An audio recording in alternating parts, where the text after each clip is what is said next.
रहीम नहमदुहु व नुसल्ली व नुसल्लिमु अला रसूलिहिन नबिय्यिल उम्मिय्यिल हबीबिर रऊफ़िर रहीमिल करीम व अला आलिहि व अस्हाबिहि व अज़वाजिहि व ज़ुर्रिय्यातिहि व अहलि बैतिहि अजमईन अम्मा बअद फ़अऊज़ु बिल्लाहिस समीइल अलीम मिनश शैतानिर रजीम बिस्मिल्लाहिर रहमानिर रहीम ला तस्तविल हसनतु वलस्सय्यअह इदफ़ा बिल्लती हिय अहसन फ़इज़ल्लज़ी बैनक व बैनहु अदावतुन कअन्नहु वलिय्युन हमीम वमा युलक़्क़ाहा इल्लल्लज़ीन सबरू वमा युलक़्क़ाहा इल्ला ज़ू हज़्ज़िन अज़ीम व इम्मा यंज़ग़न्नक मिनश शैतानि नज़ग़ुन फ़स्तइज़ बिल्लाह इन्नहु हुवस समीउल अलीम सदक़ल्लाहुल अज़ीम। अल्लाहुम्मा सल्लि अला सय्यिदिना व मौलाना मुहम्मदिन व अला आलि सय्यिदिना व मौलाना मुहम्मदिन व बारिक वसल्लिम। अल्लाहुम्मा सल्लि अला सय्यिदिना व मौलाना मुहम्मदिन व अला आलि सय्यिदिना व मौलाना मुहम्मदिन व बारिक वसल्लिम। अल्लाहुम्मा सल्लि अला सय्यिदिना व मौलाना मुहम्मद व अला आलि सय्यिदिना व मौलाना मुहम्मदिन व बारिक वसल्लिम व सल्लि अलैहि तस्लीमन कसीरन कसीरन कसीरा। आखिरी सबक में अल्लाह सुब्हानहु व तआला की अता करदा तौफ़ीक़ से दिल के या रूह के इस बीमारी को जिसका नाम कीना है, जो और बहुत सारी बीमारियों की जड़ है, माँ है, जिससे और बहुत सारी बीमारियाँ जन्म लेती है, इसको दूर करने का और उससे छुटकारा हासिल करने का क्या नुस्खा है, उस नुस्खे पर हम गुफ्तगू कर रहे थे। कीना रूह की और दिल की बहुत बुरी बीमारी है और इस बीमारी से दूसरे बहुत सारे अमराज और बहुत सारे गुनाह जन्म लेते हैं। अगर ये इंसान के क़ल्ब में जगह पकड़ ले और इंसान इसको दफ़ा करने की और इसको दूर करने की और उससे नजात हासिल करने की कोई सूरत, कोई सबील इख्तियार न करे, तो अल्लाह माफ़ फरमाए, अल्लाह माफ़ फरमाए, और उसी के साथ ये मर जाए, तो इस सीने के साथ ये इंसान जन्नत में दाखिल नहीं हो सकता। इसलिए इसको दूर करना और उससे नजात हासिल करना बहुत ज़रूरी है। हाँ, यह हक़ शरीयत मुतहरा देती है कि जिसने तुम्हें सताया है, जिसने तुम्हें तकलीफ़ दी है, जिसने तुम्हें मारा है, तुम उसका बदला ले सकते हो। फ़अतदू अलैहि बिमिस्लि मा अतदा अलैकुम, कुरान मजीद में है, दूसरा सिपारा है, सूरतुल बकरा है, कि जितना तुमको किसी ने सताया है उतना तुम सता लो, जितना किसी ने तकलीफ़ दी है उतनी तुम तकलीफ़ दे दो, जितना ज़ोर से किसी ने तुम्हें मारा है उतना ज़ोर से तुम किसी को मार लो। लेकिन कभी मारते वक्त, कभी बदला देते वक्त ये भी सोच लेना कि माँ सिवाय तुम्हारा दिल ठंडा होने के तुम्हें फ़ायदा क्या हुआ, सवाब क्या मिला। किसी ने आपको सताया है, आप उसको सता रहे हैं, किसी ने आपको तकलीफ़ दी है, आप उसे तकलीफ़ दे रहे हैं, किसी ने आपको मारा है और आप उसके बदले में आप उसे मार रहे हैं, तो आपके मारने से उसको फ़ायदा क्या हुआ, आपको क्या फ़ायदा हुआ। माँ सिवाय यही कि आपका दिल ठंडा हुआ, बस। किसी ने गाली दी और आपने उसे गाली दी, तो आपको इससे फ़ायदा क्या हुआ। यही हुआ ना कि आपका दिल में जो जोश था वो ठंडा हो गया, लेकिन आखिरत का क्या फ़ायदा हुआ। कोई सवाब मिला, कोई दर्जा मिला, अल्लाह का कुर्ब मिला, इसके अलावा और क्या फ़ायदा हुआ कि सिवाय दिल ठंडा होने के। कुरान मजीद ने इतनी इजाज़त तो दी है कि अगर तुमने अपने दिल का जोश निकालना है तो इतना उससे भी बदला ले लो, लेकिन अगर तुम सब्र कर गए और ये सब्र करना अल्लाह के लिए हो तो इसका अजर बहुत बड़ा है। अगर आपने माफ़ कर दिया, सब्र कर दिया और सब्र करने के बाद बदला लेने के इरादा बदल दिया और आपने उसे माफ़ कर दिया, तो इसका अजर अल्लाह सुब्हानहू व तआला के यहाँ से बहुत बड़ा है और बहुत बड़ा है और बहुत बड़ा है। क्योंकि आज की मजलिस में मैं इस बात को ख़त्म करना चाहता हूँ, इसलिए बहुत सारी फजीलतें इसके पीछे बयान करने की मैं छोड़ता हूँ। 2 हदीस पाक आपके सामने पेश करता हूँ। अगर आपने माफ़ कर दिया, देखो 2 बातें हैं, आप बदला लेंगे तो बदला उससे ज़्यादा लेने की इजाज़त नहीं जितना उसने आपसे लिया है। उतने ही ज़ोर से मार सकते हैं जितनी ज़ोर से उसने मारा है, उतना ही मार सकते हैं जितना आपने मारा। उसने अगर 1 मुक्का मारा, आपको 2 मुक्का मारने की इजाज़त नहीं। अगर उसने 1 गाली दी है, आपको 2 गाली देने की इजाज़त नहीं। जिस कुव्वत ताकत से उसने मारा है उससे ज़्यादा कुव्वत और ताकत के साथ आपको मारने की इजाज़त नहीं है। फ़ातदू अलैहि बिमिस्ले मा तदा अलैकुम, ये कुरान मजीद का वाज़ेह हुक्म है। 2 पारा है और गालिबन 8वां रुकू है।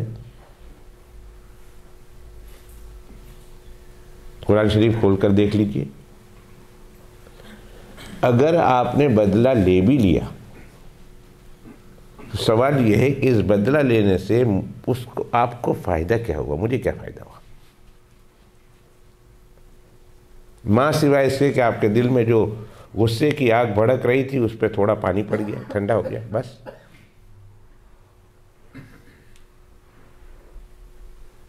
और हम इस पर बस नहीं करते। कहते हैं एक मौलवी साहब आए हुए थे ऐसी बड़ी मस्जिद में, उनके साथ बात हुई। उन्होंने बयान में बयान किया, बहुत पुरानी बात है। उन्होंने कहा कि लाहौर में 2 औरतों का झगड़ा हो गया तो किसी औरत ने दूसरी औरत को 2 गाली दी। उसने उसके नतीजे में 20 गाली सुनाई। तो मौलवी साहब कहने लगे बस कर बस कर बस कर, बहुत हो गया। उसने तो बेचारी ने सिर्फ 2 कही, तुमने 20 कही। उसने कहा मौलवी साहब ऐसा नहीं होगा, मुझे तो 120 गालियाँ याद है और जब तक मैं 120 गालियाँ नहीं दूंगा मेरा जी नहीं भरेगा। पूछना ये है कि क्या फ़ायदा होगा? ये गुस्से की आग जल रही थी, उस पर गाली देकर, उतनी गाली देकर आपने, अगर आपने उससे ज़्यादा किया, अल्लाह के यहाँ आप मुजरिम हैं, अल्लाह के यहाँ आप सज़ावार हैं, अल्लाह की तरफ से आपको गुनाह मिलेगा। तो जितना बोला उतना बोल दिया, क्या फ़ायदा क्या हुआ? आखिरत का क्या फ़ायदा हुआ आपको? गाली दे दी, आपकी ज़बान गंदी हो गई, आपने अपनी ज़बान गंदी कर ली और फ़ायदा कुछ नहीं, दिल का गुस्सा ठंडा कर लिया, आखिरत के सवाब से मारूम रह गए। और अगर आप चुप रहे, सब्र कर लिया, वस्बिर वमा सब्रुका इल्ला बिल्लाह, और ये आपने सब्र अल्लाह के लिए किया और उसको माफ़ कर दिया कि तुमने गाली दी, तुम्हारी ज़बान गंदी थी, मैं गाली नहीं दूंगा, मैं अपनी ज़बान गंदी नहीं करूंगा, जा, मैंने तुझे माफ़ कर दिया। तो 2 हदीस पाक सुन लीजिए। पहली हदीस पाक जनाब रसूलुल्लाह सल्लल्लाहु अलैहि वसल्लम ने फरमाया कि जो बावजूद इसके कि वो बदला लेने का हकदार था और बदला ले सकता था, वो बदला हकदार था, उस किसी ने सताया और वो बदला ले सकता था, और बदला ले सकने के बावजूद उसने अल्लाह की रज़ा के लिए उसको माफ़ कर दिया। कभी नहीं लेता, मैं अल्लाह के लिए माफ़ करता हूँ। फरमाया अन ज़ामिनुन, अल्लाह के पैगम्बर इस्लाम गारंटोर है।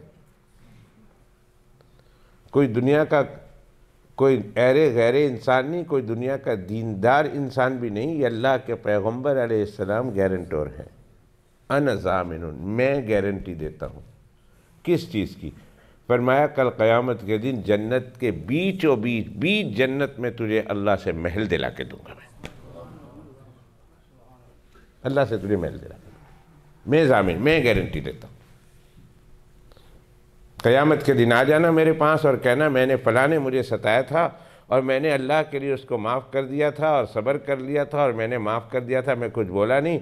और ये पैगम्बर अलैहिस्सलाम मैं इसलिए नहीं बोला था कि आपने गारंटी दी थी। अल्लाह के पैगम्बर अलैहिस्सलाम फरमाएंगे हाँ हाँ मैंने गारंटी दी थी, चल हाथ पकड़ कर ले जाएंगे और जन्नत के बीचों बीच अल्लाह सुब्हानहू व तआला से उसके लिए महल और मेंशन लेकर देंगे। इतनी बड़ी फजीलत। यहाँ सिर्फ ये था थोड़ा पावर दिखा सकते थे कि भाई तू अगर तू गाली देता है, मैं कोई नहीं दे सकता, मैं भी दे सकता हूँ। थोड़ी अपनी कुव्वत का, ताकत का इजहार हो जाता और उसे उस लिमिट में रहकर उसको गाली देनी थी, उसको मारना था, और यहाँ सब्र कर गया। तो जन्नत के बीचों बीच इस हदीस में बाज़ सूफिया किराम ने एक बहुत ज़बरदस्त हिकमत बयान की है जो मेरा जी चाहता है कि मैं बयान करूं। आम मुहद्दिसीन और मुफस्सिरीन ने तशरीह करते हुए उसको नहीं लिखा, लेकिन बाज़ सूफिया किराम के सामने जब ये हदीस पाक पहुंची तो उन्होंने इससे एक बहुत अहम मसला साबित किया। वो मसला ये है कि इस हदीस पाक में अल्लाह के पैगम्बर अलैहिस्सलाम खुशखबरी दे रहे हैं कि ए बंदे, मैं तुझे इस बात की भी खुशखबरी देता हूँ कि तू दुनिया से ईमान के साथ रुक सकता, इसलिए कि जन्नत में मकान तो तभी मिलेगा जब तू दुनिया से ईमान से जाएगा। और जब तू दुनिया से ईमान के साथ जाएगा तो तुझे जन्नत में मकान मिलेगा, ये उसी वक़्त होगा जब दुनिया से ईमान के साथ जाएगा। इशारा है इसमें कि तुझे हुस्न खात्मा की भी बशारत है और जन्नत में जाने की भी बशारत है और जन्नत के बीचों बीच महल मिलने की भी तुझे बशारत है। एक और हदीस पाक सुन लीजिए। मैं अपने प्यारे दोस्तों से कहूँगा, इस मजमे में आम अवाम उन्नास से ज़्यादा उलमाए किराम की तादाद है और इसमें कुछ नौजवान आलिम दीन भी मौजूद हैं जो बूढ़े हो गए, चलो वो किताबों से अब ज़्यादा रुजू नहीं कर सकते, उनके सर में दर्द होता है बहुत ज़्यादा देर तक पढ़ते रहने से। पर मैं नौजवान उलमा से कहूँगा, तुम्हारी उभरती नौजवानी को अल्लाह के दीन की खिदमत के लिए लगा दो। आखिरी ज़िंदगी में भी ऐश करोगे, सुकून पाओगे और अल्लाह के यहाँ जाकर तो बहुत सुकून मिलेगा। फ़ज़ाइलुल अफ़्व के उन्वान से 40 हदीस जमा कर दो। फ़ज़ाइलुल अफ़्व कि माफ़ करने के क्या फ़ज़ाइल हैं, और मुझे पता है कि नहीं करेंगे।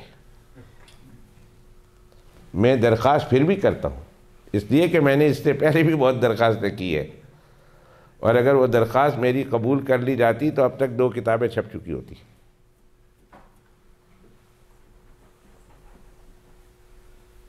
दो किताबें बेशक कलमी नुस्खे होते, बेशक टाइप शुदा होते, वो आपके सामने आ चुके होते, इसलिए कि इस बात को भी साल होने को आया है।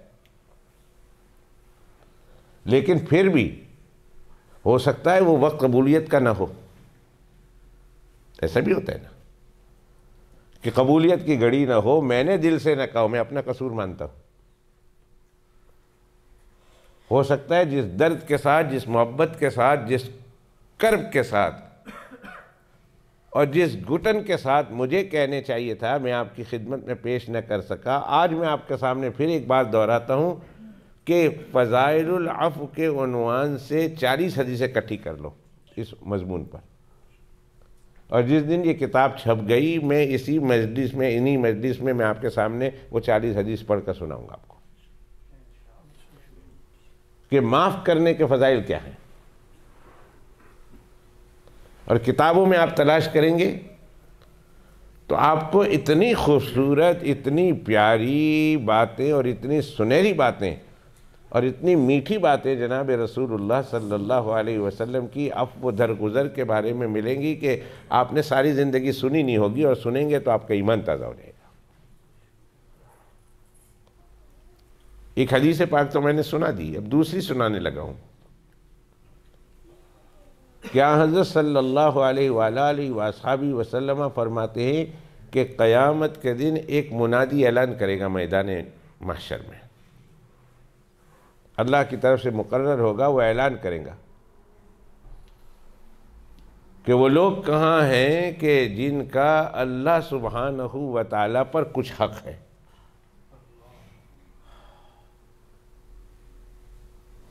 उन पर अल्लाह का हक़ नहीं, अल्लाह का उन लोगों पर कुछ हक़ है, अल्लाह ने कुछ देना है उन लोगों को। वो लोग खड़े हो जाए, अल्लाह कुछ देना चाहते हैं, अल्लाह ने जिनसे वादा किया था, अब अल्लाह उस वादे को पूरा करने के लिए तैयार है, खड़े हो जाए। वो लोग कहाँ हैं? तो आपस में छह में गोइया शुरू हो जाएगी, ये कौन लोग हैं कि जिनका अल्लाह सुब्हानहू व तआला पर कोई हक़ है, कि अल्लाह ताला ने उनसे वादा किया है और अल्लाह उस वादे को पूरा करने के लिए तैयार हैं, बुला रहे हैं। वो कौन लोग हैं? तो फरिश्ते वहाँ घूम रहे होंगे तो उनसे पूछेंगे किसकी बात कर रहे हैं। पुकारने वाले से पूछेंगे किसकी बात कर रहे हैं, कौन लोग हैं? तो फरिश्ते कहेंगे कि इस वक़्त अल्लाह सुब्हानहू व तआला उन लोगों को अपने सामने हाजिर करवा रहे हैं और अल्लाह ने जिनसे वादा किया था उनको कुछ देना चाहते हैं। वो लोग हैं कि जिन्होंने दुनिया में अल्लाह के लिए किसी को माफ़ कर दिया था, अल्लाह सुब्हानहू व तआला ने उनको जन्नत देने का वादा कर रखा है। आज उन लोगों को अल्लाह सुब्हानहू व तआला बुला रहे हैं कि बावजूद कुदरत के माफ़ कर दिया था उन्होंने। आए वो सब। जनाब रसूलुल्लाह सल्लल्लाहु अलैहि वसल्लम फरमाते हैं वो अल्फ, हज़ारों में होंगे ऐसे लोग, हज़ारों में, और अल्लाह हमें भी उन लोगों में बना दिया। अल्लाह इस मजलिस में हाजिर होने वाले एक एक फ़र्द को उन लोगों में बना दिया कि बावजूद इसके कि हम बदला ले सकते थे, बदला पर हम कादिर थे, लेकिन हमने अल्लाह की रज़ा के लिए किसी को माफ़ कर दिया। भाई हो, बहन हो, बीवी हो, दोस्त हो, पड़ोसी हो, काम वाला हो, नौकर हो, खादिम हो, कोई भी हो, किसी को अल्लाह के लिए माफ़ कर दिया था। वो उठ खड़े हो। हदीस शरीफ में आता है वो हज़ारों की तादाद में लोग उठ खड़े होंगे कि अल्लाह हमने भी फ़लाँ वक़्त फ़लाँ को माफ़ किया था, फ़लाँ को फ़लाँ वक़्त माफ़ किया था, और सब अल्लाह के सामने जाएंगे। अभी हिसाब किताब शुरू नहीं हुआ है। अल्लाह सुब्हानहू व तआला के सामने सब जाएंगे। अल्लाह को सब पता है कि कौन किसने दुनिया में मेरी रज़ा के लिए माफ़ किया था। हदीस शरीफ में आता है बग़ैर हिसाब किताब के अल्लाह उनको जन्नत में दाखिल कर देंगे, बग़ैर हिसाब किताब। ऐसे लोग बग़ैर हिसाब किताब की जन्नत में दाखिल कर दिए जाएंगे। सुभान अल्लाह। गौर किया आपने कि अल्लाह के लिए बावजूद इसके कि हम कादिर हैं किसी से बदला लेने पर, लेकिन हमने बावजूद कुदरत के हमने सब्र किया, बंदे को माफ़ कर दिया। अल्लाह सुब्हानहू व तआला के यहाँ से उसका क्या मकाम है, उसकी क्या फजीलत है। और कुरान मजीद व फुरक़ान हमीद में अल्लाह सुब्हानहू व तआला ने बारहा बारहा बारहा, एक जगह पर नहीं, कई जगह पर, बाज़ मकामात पर जनाब रसूलुल्लाह सल्लल्लाहु अलैहि वसल्लम को ख़िताब करके, बाज़ मकामात पर हज़रात सहाबाए किराम को ख़िताब करके, और बाज़ मकामात पर कुरान के मानने वालों को, अपने प्यारों को, ईमान वालों को, जानिसारों को, वफ़ाशियारों को, आशिकों को, कुरान पर अमल करने वालों को मुखातब करके अल्लाह ने बारहा इस बात की तरफ तंबीह की और इस बात की तरफ बुलाया कि लोगों को माफ़ करना सीखो, माफ़ करना सीखो, लोगों को माफ़ करो, सब्र करो और माफ़ करो।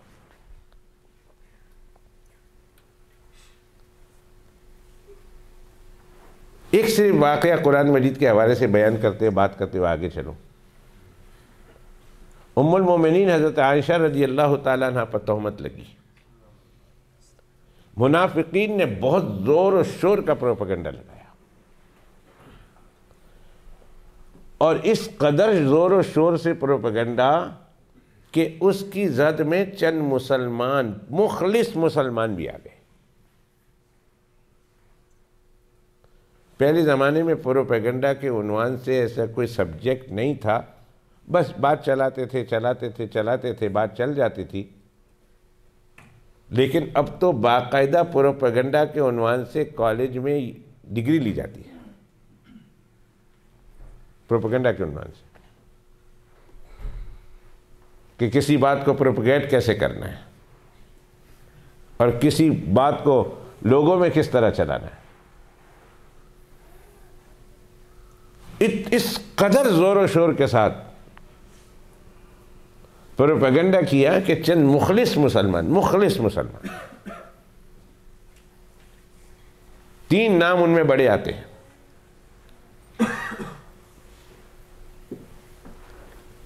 एक हज़रत हस्सान इब्न साबित रज़ी अल्लाह ताला अन्हु, जो शायर रसूल थे। अंदाज़ा लगा लें प्रोपेगेंडे की ताकत का, अंदाज़ा लगा लें कि प्रोपेगेंडा किस कदर बुरी चीज़ है और उसको किस तरह अगर फैलाया जाए तो किस तरह मुतासिर करता है। हमारे यहाँ ये मशहूर है कि झूठ को इस कदर फैलाओ कि वो झूठ अब सच नज़र आने लगे। और जितने ये ज़राए अबलाग हैं हमारे जहनों पर इसी तरह हावी होते हैं। इस न्यूज़ से एक बार बार उसको कहा जाता है, दूसरे पर, तीसरे पर, चौथे पर, 5वें पर आदमी सुन सुनकर उससे तासुर ले बैठता है, मुतासिर हो जाता है। हज़रत हस्सान रज़ी अल्लाह ताला अन्हु इस प्रोपेगेंडे का शिकार हो गए। हज़रत हमना रज़ी अल्लाह ताला अन्हा, जो रसूल पाक सल्लल्लाहु अलैहि वसल्लम की अहलिया मोहतरमा हज़रत ज़ैनब की बहन है, यानी हज़रत सल्लल्लाहु अलैहि वसल्लम की साली हुई, सिस्टर इन लॉ, वो भी मुतासिर हो गई। और एक हज़रत मिस्ताह रज़ी अल्लाह ताला अन्हो, बड़े मुखलिस साहबी थे। ये तीनों सहाबा किराम बड़े मुखलिस थे, मुतासिर हो गए, उनके प्रोपेगेंडे के जोर में आ गए। वाक़या लंबा है। जब अल्लाह सुब्हानहू व तआला ने हज़रत आयशा रज़ी अल्लाह ताला अन्हा की बरात का ऐलान किया कि आयशा तो बिल्कुल इससे पाक है, जो मेरा खुदा नबी के बदन पर गंदी मक्खी को नहीं बैठने देता, क्या वो मेरा खुदा रसूल के बिस्तर पर आयशा को बैठा देगा अगर वो गंदी है तो? जो खुदा मेरे पैगंबर के बदन पर मक्खी नहीं बैठने देता, अगर आयशा गंदी होती तो क्या रसूलुल्लाह के बिस्तर की जीनत बन जाती? जुमा में भी इस पर कुछ दरमियान गुफ्तगू कोई बात निकली तो मैंने इस पर तफसील कर दी। अल्लाह की अता करदा तौफीक से। बस प्रोपेगेंडा था, और उस प्रोपेगेंडे में दुश्मनों को तो ऐसे तरह के मौके चाहिए, वो मौका मिला उन्होंने उड़ा दिया। जब बारात नाजिल हो गई और 2 रुकू में नाजिल हुई, आह आयशा तेरी इज्जत व अजमत पे कुर्बान, 1400 साल के बाद भी इंग्लैंड में, अंग्रेज़ों के मुल्क में मोहम्मद बिलाल अपने साथियों के साथ तेरी अजमत को सलाम पेश करता है। अल्लाह तेरे तक़द्दुस को सलाम पेश करता है, तेरी पाकीज़गी को सलाम पेश करता है। 1400 साल गुजर गए।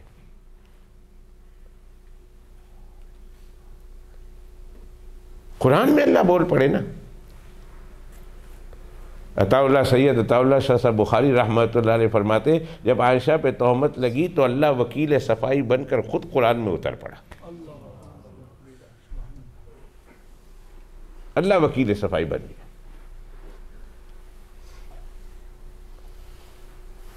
जब पता चला कि झूठ है, मुनाफिक तो मुनाफिक थे, मुसलमानों में 3 आदमियों का नाम आया जिनको सजा भी मिली, कोड़े लगे। एक मिस्ता था, उनमें से एक हजरत मिस्ता थे रज़ी अल्लाह ताला अन्हु। हजरत मिस्ता गरीब मिस्कीन मुहाजिरीन में थे, इसीलिए सैयदना अबू बकर सिद्दीक रज़ी अल्लाह ताला अन्हु अपने माल में से उन पर कुछ खर्च किया करते थे, देते थे उनको। सदका था, लिल्ला था, खैरात था, ज़कात था। और मेरे भाइयों में एक बात और कह देता हूँ, दरमियान में आ गई तो ज़कात देकर किसी पर एहसान मत बताओ, वो तो तुम्हारा देना ही देना है। अगर एहसान बताना है तो उसका एहसान समझो कि उसने तुम्हारी ज़कात लेकर तुम्हें अपने फरीज़े से फारिग किया है। कभी भी किसी को ज़कात देकर एहसान मत मानना। एहसान उसका है कि उसने तुमसे तुम्हारी ज़कात लेकर तुमको एक बहुत बड़े जिम्मेदारी से फारिग किया है। और सदका का भी यही हाल है, और लिल्लाह का भी यही हाल है कि उसने लेकर तुम्हें तुम्हारा मकाम अल्लाह के यहाँ बुलंद किया है। वो वक्त दूर नहीं है, एक वक्त आ चुका है। सैयदना उमर इब्न अब्दुल अजीज़ के ज़माने में लोग सदका लेकर निकलते थे कि मेरा कबूल कर लो, मेरा कबूल कर लो, मेरा कबूल कर लो। तो लोग कहते थे ना, हमें कल आते तो ले लेते, आज तो हमें ज़रूरत नहीं, आज हम सदका देने वाले बन गए। बहुत खूबसूरत वाक़या याद आया जहन में, पर टाइम नहीं है। ज़िंदगी रही तो किसी और वक़्त बयान करूँगा कि एक प्रोविंस के गवर्नर ने हज़रत उमर इब्न अब्दुल अजीज़ को ख़त लिखा कि सारा कुछ करने के बाद मेरे पास पैसे बच गए हैं, बताएं आपको कैसे भेजूं, वफाक को कैसे भेजूं।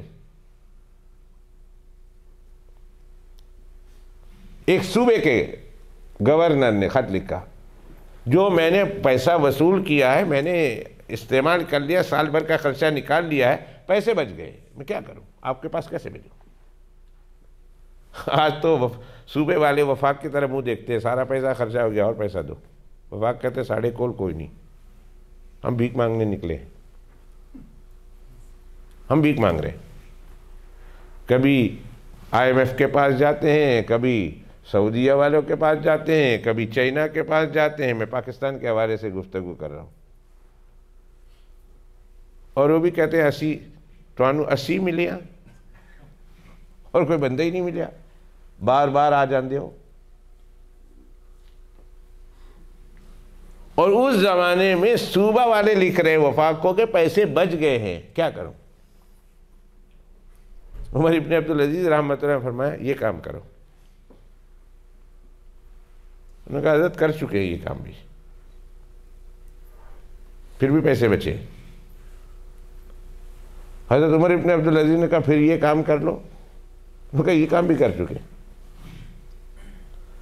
तीसरा काम बताया कि भाई आप ये काम करो कि जिन जिन के जिम्मे कर्ज है ना, अभी मैं सारी तफसीर नहीं बताता, जिस जिसके जिम्मे कर्ज है, तुम्हारे इस प्रोविंस में जितने लोग रहते हैं मकरूज है, कर्ज देना है उन्होंने,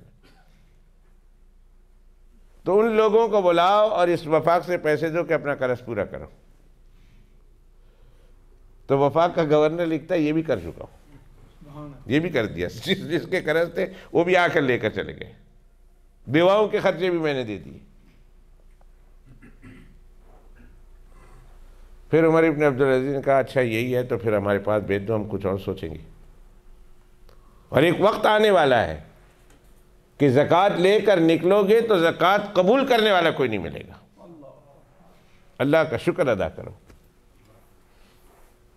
कि अल्लाह ने आज हमारी ज़कात के फरीज़े को अदा करने के लिए अल्लाह ने मकाम बनाया हुआ है। और वो ले लें तो अल्लाह सुब्हानहू व तआला के सामने 2 रकात नमाज पढ़कर सिद्दरेज़ हो जाओ, मेरे अल्लाह तेरा शुक्र है, तेरा एहसान है। हमारी मस्जिद में अल्लाह के फजल व करम से ऐसा नहीं रहा, पहले थे। जब छोटी मस्जिद थी तो वहाँ कभी ऐलान हो जाता, कभी 2 हफ्ते लगातार, 3 हफ्ते लगातार ऐलान हो जाता, तो कहते मौलवी साहब के गाल है, तुसी बस चंदा ही लगे हो। मैंने सुन लिया एक दफ़ा, मैंने कहा आपने नहीं देना है तो चुप करके निकल जाओ, ख़बरदार आइंदा किसी आपके मुंह से ये बात सुनी तो ज़बान खींच लूँगा। तुमने देना है, अल्लाह के लिए देना है, नहीं देना है दुआ देकर निकल जाओ। दूसरे के लिए क्यों माने बन रहे हो? दूसरे के जो है पैसे देने से क्यों रोक रहे हैं दूसरे को? वो दिन और आज का दिन, अल्लाह के फजल व करम से हमारे इस मस्जिद में ये माहौल ही नहीं है। जिसने देना है सो वो दे रहा, और सब दे रहे हैं अल्हम्दुलिल्लाह रब्बिल आलमीन। और जो नहीं दे रहा वो ज़बान से ये नहीं कहता कि हमने अपनी मस्जिद में रोज़ाना हर वक्त जो है वो चंदा के लिए आदमी को आते हुए देखा है। देना है दे, तो नहीं देना है निकल जाओ, दुआ देकर। तो हज़रत सैयदना अबू बकर सिद्दीक़ रज़ी अल्लाह तआला अन्हु उनको दे रहे थे। देते देते देते देते उनको पता चला मिस्ता भी है जो मेरी बेटी पर इल्ज़ाम लगा, और मिस्ता ने उसकी तायीद की। हज़रत मिस्ता रज़ी अल्लाह तआला अन्हु कि मेरी बेटी पर इल्ज़ाम लगा और ये मैं इस पर इतना एहसान कर रहा था और इसने ही मेरी बेटी पर इल्ज़ाम लगा दिया, और इसने बात चलानी शुरू कर दी, लोगों को कहना शुरू कर दिया आयशा ऐसी है, आयशा ऐसी है, आयशा ऐसी है। कसम खा ली कि अल्लाह की कसम अब आज के बाद तो मैं देना बंद, कुछ भी नहीं दूंगा, न मेरी ज़कात तुम्हें मिलेगी, न मेरा सदका तुम्हें मिलेगा, न लिल्लाह तुम्हें मिलेगा। मेरी तरफ से अब तेरे ऊपर तमाम दाना पानी के दरवाजे बंद हैं, मुझसे कोई उम्मीद न रखना। कसम खा ली। कितना गुस्सा आया होगा अबू बकर सिद्दीक जैसे नरम आदमी को, कितना गुस्सा आया होगा। और आना फितरती बात है, मेरी बेटी पर इल्ज़ाम लगा है और जिस पर मैंने सारी ज़िंदगी एहसान किया, उनके घर के चूल्हे मेरी वजह से जलते हैं, वो भी इस इल्ज़ाम में बराबर का शरीक है। कितना गुस्सा आया होगा, कसम खा बैठे। इस पर मैं एक छोटी सी बात,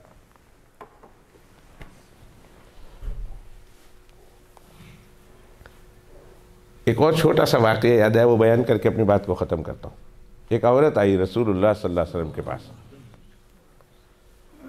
या रसूलुल्लाह सल्लल्लाहु अलैहि वसल्लम मैंने फला आदमी से खजूर खरीदी, मेरे घर में खाना नहीं था,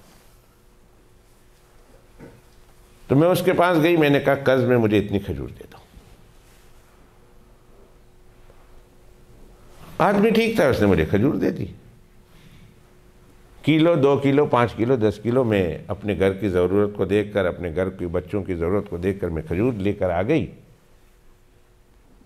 और मैंने अल्लाह की कसम वो खजूर मैंने अपने घर में खाई है, किसी और को दी नहीं। कोई तोहफ़ा वोफ़ा देने के लिए, कोई इधर उधर करने के लिए नहीं, सदका वदका निकालने के लिए, मैं तो अपनी ज़रूरत के लिए लेकर आई। होता था, चलता था, अभी दे दो बाद में पैसे दे देंगे। कहा ठीक है। या रसूलुल्लाह सल्लल्लाहु अलैहि वसल्लम, अब उसके साथ मेरा तय हो गया था कि 10 खजूर का मैंने 10 फॉर एग्जांपल मैं आपको समझाने के लिए कह रहा हूँ कि 100 पाउंड की खजूर लेकर आई, 1 किलो पर 10 पाउंड, 10 किलो में खजूर लेकर आई। अब या रसूलुल्लाह सल्लल्लाहु अलैहि वसल्लम, मैं उनके पास जाके उनसे मन्नत करती हूँ, पैसा नहीं है, 50 ले लें। उन्होंने कहा नहीं, मुझे तो 100 देना है। 100 की ले गई, 100 ही लूँगा मैं तुमसे। मैंने कहा प्लीज़ रहम करो, नहीं दे सकती हूँ, इतने सारे, गरीब हूँ, पैसे 50 है, 50 ले लो, कुछ कम कर दो। करना। फिर मैंने कहा प्लीज़ पैसे देना चाहती हूँ, जिम्मेदारी है, उतार दो, आधा ले लो, 40% ले लो, 50%, 60, इतने मेरे पास पैसे ले लो। या रसूलुल्लाह साहब, उसने कसम खा ली कि जितनी तुम्हारे ऊपर बनते हैं पैसे, जितने पर हमारा सौदा हुआ है, मैं उतने लूँगा, उससे 1 पैसा कम नहीं लूँगा। कसम खा ली उसने। नबी करीम सल्लल्लाहु अलैहि वसल्लम ने जब ये सुना उस औरत से, तो हज़रत सल्लल्लाहु अलैहि वसल्लम ने फरमाया तअल्ला अल्ला यफ़अला खैरा, तअल्ला अल्ला यफ़अला खैरा, तअल्ला अल्ला यफ़अला खैरा, 3 दफ़ा फरमाया। क्या उसने कसम खा ली कि वो नेकी के काम में तुम्हारी मदद नहीं करेगा, वो नेकी का काम नहीं करेगा? तअल्ला अल्ला यफ़अला खैरा, उसने कसम खा ली कि वो तुम्हें छूट नहीं देगा। क्या ऐसा? इतने ही फरमाया। मुफ्ती काजी होता, मुफ्ती होता, काजी होता, जज होता, तो उसने यही कहना था, भाई जितने की सौदा हुई उतना दे दो, ये तो तुम्हारा कसूर है। जितने की बात हुई, जितना खजूर ले आई उतना पैसा देना ही देना है। 100 का सौदा हुआ था, 100 दे दो। अब अल्लाह के पैगंबर अलैहिस्सलाम ने कोई फतवा जारी नहीं किया, कोई फैसला नहीं जारी किया, जज नहीं बने, मुफ्ती नहीं बने, हाकिम नहीं बने, लेकिन अल्लाह के पैगंबर अलैहिस्सलाम ने फरमाया तअल्ला अल्ला यफ़अला खैरा, उसने कसम खा ली वो तुम्हें छूट नहीं देगा, वो सारे पैसे लेगा। 3 दफा फरमाया।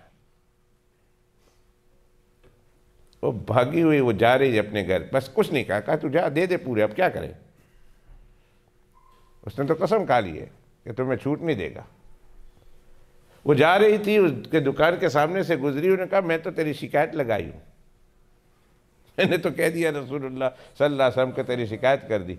तो कहा मेरे आका ने क्या कहा? और मैं अल्लाह के पैगम्बर अलैहिस्सलाम फरमाया तअल्ला अल्ला यफ़अला खैरा, उसने कसम खा ली है कि वो नेकी के काम में मदद नहीं करेगा, नेकी का काम नहीं करेगा।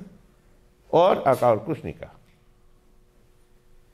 आधा देना नहीं देना ऐसा कुछ नहीं कहा। कहा जाओ तुमने पैसे देने, पर ये बात अल्लाह के पैगम्बर अलैहिस्सलाम ने तुम्हारे बारे में फरमाई। वो औरत अपने घर को जा रही ने दुकान बंद की रसूल पाक सल्लल्लाहु अलैहि वसल्लम के पास। मेरे आका चंद पैसों के खातिर मुझसे नाराज हो जाए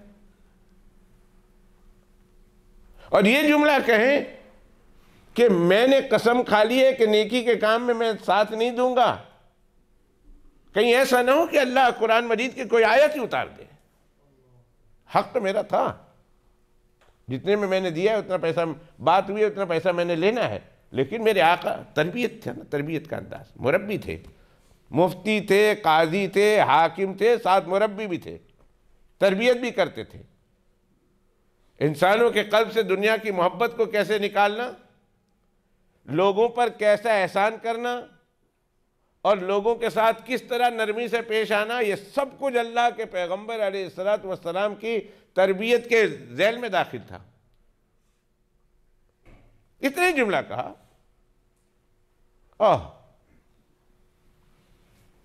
भागते हुए आए, कहा या रसूल अल्लाह सल्लल्लाहु अलैहि वसल्लम गलती हो गई, गलती हो गई, गलती हो गई, आप कहें तो मैं पूरा छोड़ दूं। अल्लाह के पैगंबर अलैहिस्सलाम से कहा या रसूल अल्लाह आप नाराज ना हो, आपकी नाराजगी गवारा नहीं, सारी दुनिया मुझसे छूट जाए गवारा है, पर आपका छूटना गवारा नहीं, आपकी नाराजगी गवारी नहीं। ये सहाबा इकराम का मिजाज था। सारी दुनिया, मेरे सारे खानदान मर जाएं ये गवारा है, अल्लाह के रसूल, अल्लाह के रसूल की नाराजगी गवारा नहीं है।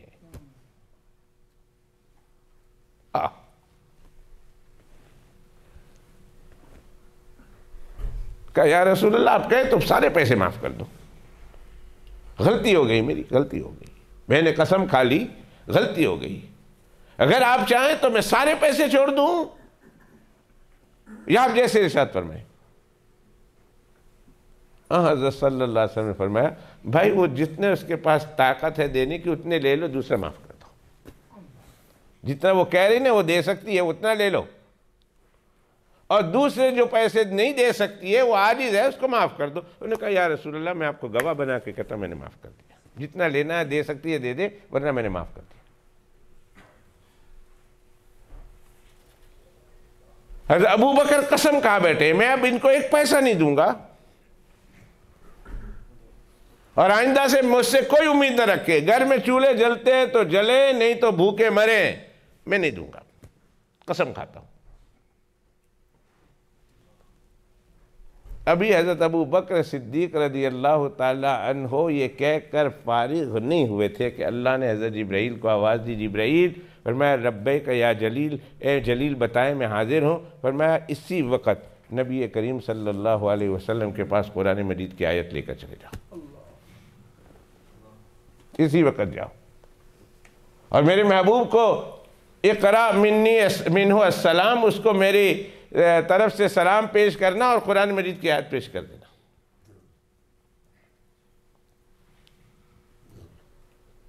कौन सी आयत है? 18वें पारे में है, सूरत नूर है, 3रा रुकू है और उसकी दूसरी आयत है, वला यातल उलुल फद्ल मिनकुम वस्साअति अन युतू उलिल कुर्बा वल मसाकीन वल मुहाजिरीन फी सबीलिल्लाह।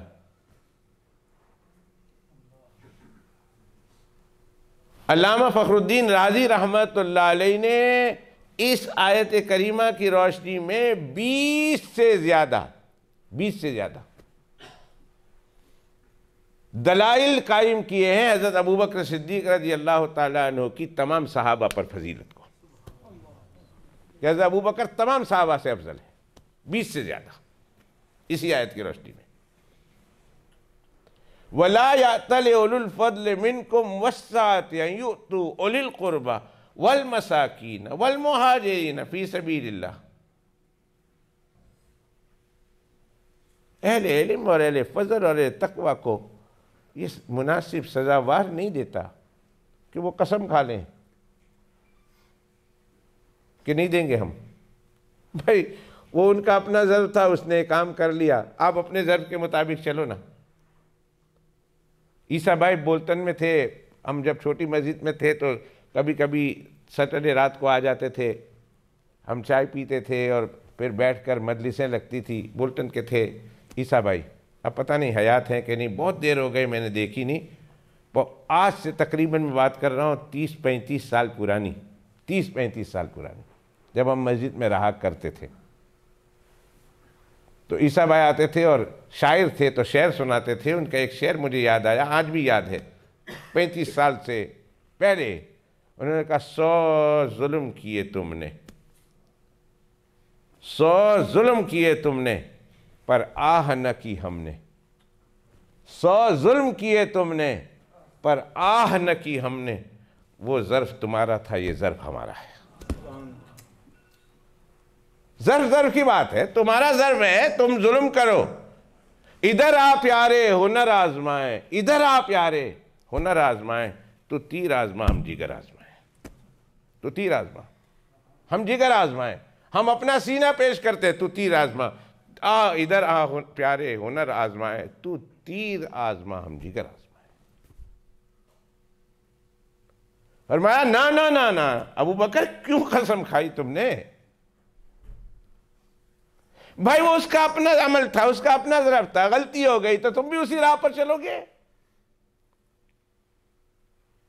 तुम्हारी शान तो कुछ और है, तुम्हारा मकाम तो कुछ और है, तुम्हारा दर्जा तो कुछ और है।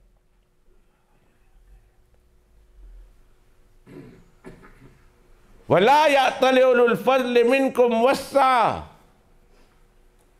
मुनासिब ही नहीं था तो तुम कसम खाते। वलियाफू वलियस्फहू अला तुहिब्बूना अन यग़फ़िरल्लाहु लकुम। अल्लाह फरमा रहे हैं वलियाफू, चाहिए कि दरगुजर कर, माफ कर दो, दरगुजर करो। वलियाफू, मिस्ता को माफ करो। वलियस्फहू, जो कुछ कहा दरगुजर करो। अला तुहिब्बूना अन यग़फ़िरल्लाहु लकुम, क्या तुम नहीं चाहते हो कि अल्लाह इसके नतीजे में तुम्हारे गुनाह माफ कर दे? अला तुहिब्बून अन यग़फ़िरल्लाहु लकुम। अबू बकर तुमने कसम कैसे खाई है? ये तो आपकी शान ही नहीं है, आप जैसे उलुल फज़ल फजीलत वालों के मकाम ही नहीं है कि कसम खा लें कि हम नहीं देंगे, चाहे वो रिश्तेदार हो, मुहाजिरीन हो, मिस्कीन हो, हम देंगे ही नहीं। कहीं आपकी शान की मुनासिब बात ही नहीं है।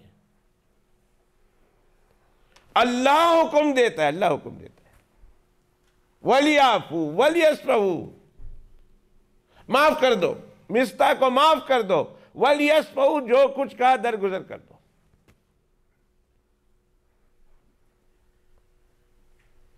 एक साहबी, मेरा खबर आप आज हम इशा के बाद ही थोड़ा जिक्र करेंगे, 5 मिनट रह गए, 10 मिनट, इशा के बाद थोड़ी देर जिक्र करेंगे। मुझे अंदाज़ा नहीं हुआ, मैं देख रहा हूँ 52 हुआ है ना, अंदाज़ा नहीं रहा मुझे। तो वलियाफू, माफ करो, दरगुजर करो।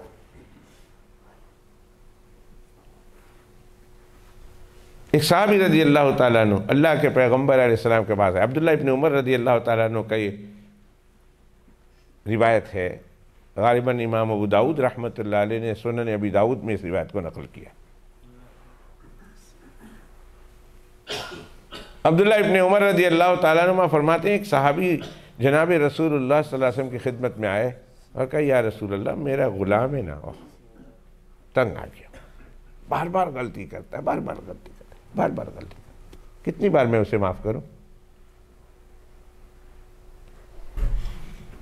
अय्यूब भाई ये लक्स सॉलिसिटर के प्रोप्राइटर, क्या बोलते हैं उसको, फाउंडर, प्रोप्राइटर, ओनर, फाउंडर, कभी तंग आ जाते हैं, 150-200 आदमी हो, इसकी गलती दुरुस्त, उसकी गलती, कहते कितनी बार माफ़ करो, गुस्सा आ जाता है इनको, कितनी बार माफ़ करो। वो साहबी आए, या रसूलल्लाह, मेरे गुलाम मुझे बहुत तंग करते हैं, बहुत गलती करते हैं, मैं माफ़ करूं किसी को तो कितनी बार माफ़ करूं? अल्लाह के पैगम्बर अलैहिस्सलाम खामोश। फिर उसने पूछा थोड़ी देर के बाद, या रसूलल्लाह प्लीज़ बताइए ना, कितनी बार माफ़ करूं? फिर खामोश। अबू दाऊद शरीफ में हदीस आती है, तीसरी मरतबा उन्होंने पूछा कि या रसूलल्लाह बताएं ना, कितनी बार माफ़ करूं? तो अल्लाह के पैगम्बर अलैहिस्सलातु वस्सलाम ने फरमाया, गालिबन वही के इंतज़ार में थे, अल्लाह के पैगम्बर अलैहिस्सलाम ने फरमाया, अपने ग़ुलाम को 70 बार माफ़ करो, 70 बार माफ़ करो, 70 बार माफ़ करो। और 70 का आदत ये कसरत के लिए है कि बस जितनी मरतबा वो गलती करता है उतनी मरतबा माफ़ करो। हमारे हज़रत रहमतुल्लाह अलैह अपने खादिम को डांट रहे थे, बड़े हज़रत रहमतुल्लाह अलैह, सैयदी मुर्शिदी मौलाई सनदी अबी हिब्बी व महबूबी,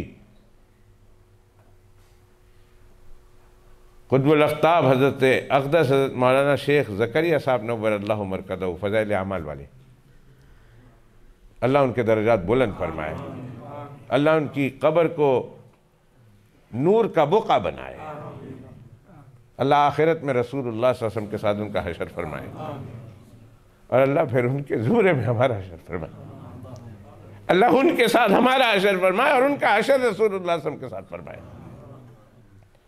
हमें तो ये कहते हुए ज़बान कांपती है कि हमारा हशर रसूलुल्लाह के साथ हो। अरे कोई अमल तो हो ना कि जिस पर हम कह सकें कि अल्लाह के पैगंबर के साथ हमारा हशर हो, कुछ अमल तो हो ना। बस उनके पीछे पर्दे में छुपकर ये मकाम भी हासिल हो जाए, बहुत बड़ी बात है कि अल्लाह उनका हशर हमारे आका के साथ फरमाए और हमारा हशर अल्लाह उनके साथ फरमाए।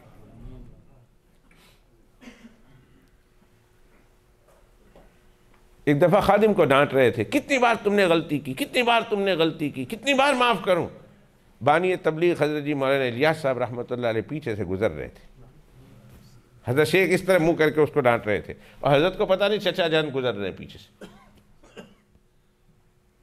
कितनी बार माफ़ करूं, कितनी बार तुम्हें कहा है, कितनी बार तुमने गलती की, कितनी बार माफ़ करूं? पीछे से हज़रत जी मौलाना इलियास साहब रहमतुल्लाह अलैह गुजर रहे थे, सुन लिया, फरमाया इतनी बार माफ़ करो जितनी बार तुम अल्लाह से अपने गुनाह माफ़ करवाना चाहते हो।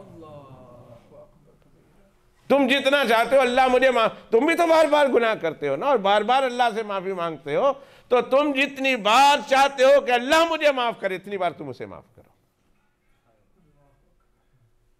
वलियाफू वलियस्फहू, अल्लाह ने रिकमेंडेशन, अल्लाह ने रिक्वेस्ट की, रिक्वेस्ट कहो, रिक्वेस्ट।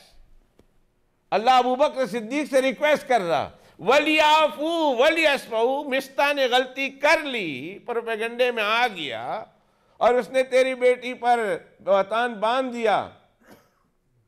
रिश्तेदार भी है, बहुत करीबी रिश्तेदार है हज़रत अबू बकर सिद्दीक रज़ी अल्लाह तआला अन्हु के, बहुत करीबी रिश्तेदार।